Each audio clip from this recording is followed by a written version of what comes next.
Sebuah kisah tragis yang mengguncang rasa kemanusiaan kembali terjadi, kali ini di perumahan BTN Reski, Desa Ambepua, Kecamatan Ranometo, Konawe Selatan, Sulawesi Tenggara. Seorang wanita muda berusia 24 tahun berinisial AS, ditemukan tewas mengenaskan di dalam rumahnya pada Sabtu, 30 Mei 2026. Kematian AS segera menjadi perbincangan hangat di tengah masyarakat. Bukan hanya karena nyawanya dihabisi oleh sang suami sendiri yang berinisial IS, pria berusia 28 tahun. Melainkan karena publik dikejutkan oleh pengakuan mengerikan dari pelaku mengenai penyimpangan seksual atau fetis tak wajar yang dimilikinya. Di balik dinding rumah mereka, AS harus melewati malam-malam penuh siksaan, di mana rasa sakit yang ia rintihkan justru menjadi pemuas nafsu bagi suaminya.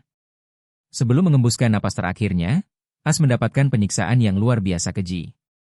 IS dengan tega menginjak, memukuli, menendang, hingga membanting tubuh istrinya sampai babak belur.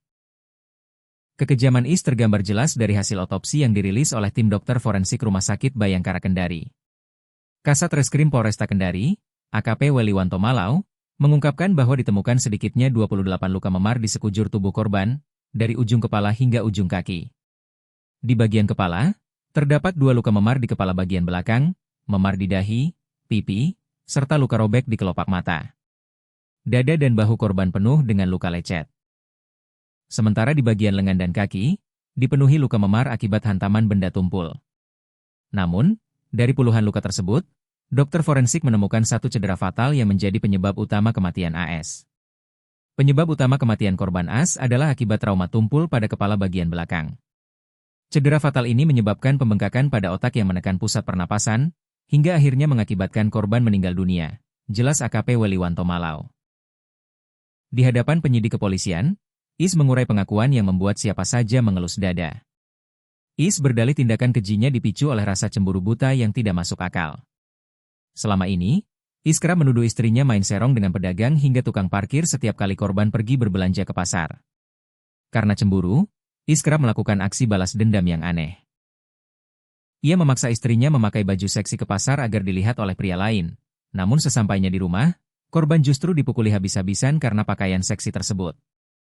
Pada hari nahas itu, siksaan yang diterima AS jauh lebih berat. IS tidak hanya memukul, tetapi juga memotong rambut korban dan membantingnya.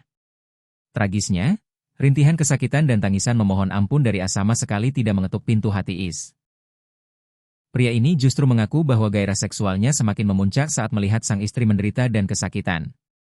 Dalam kondisi AS yang sudah lemas tak berdaya dan bersimbah darah, IS justru memaksanya untuk berhubungan intim demi memuaskan hasrat menyimpangnya tersebut. Tubuh manusia ada batasnya. Usai dipaksa melayani nafsu suaminya, AS sempat meminta izin untuk pergi ke kamar mandi karena mengeluh sakit perut yang teramat sangat. Namun, itu adalah momen terakhir AS bernyawa.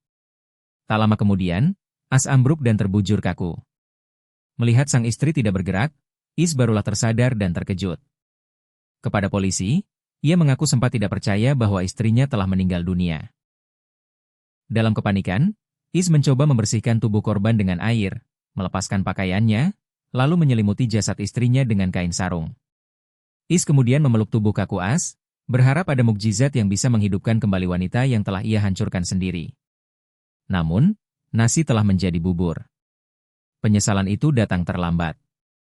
Pada Minggu, 31 Mei 2026, tim penyidik Polresta Kendari langsung meringkus IS tanpa perlawanan. Kini, IS harus mempertanggungjawabkan perbuatan sadisnya di hadapan hukum. Kasus ini menjadi pengingat kelam tentang bahaya kekerasan dalam rumah tangga yang bercampur dengan gangguan psikologis yang terlambat ditangani. Selamat jalan AS, semoga mendapatkan keadilan yang seutuhnya.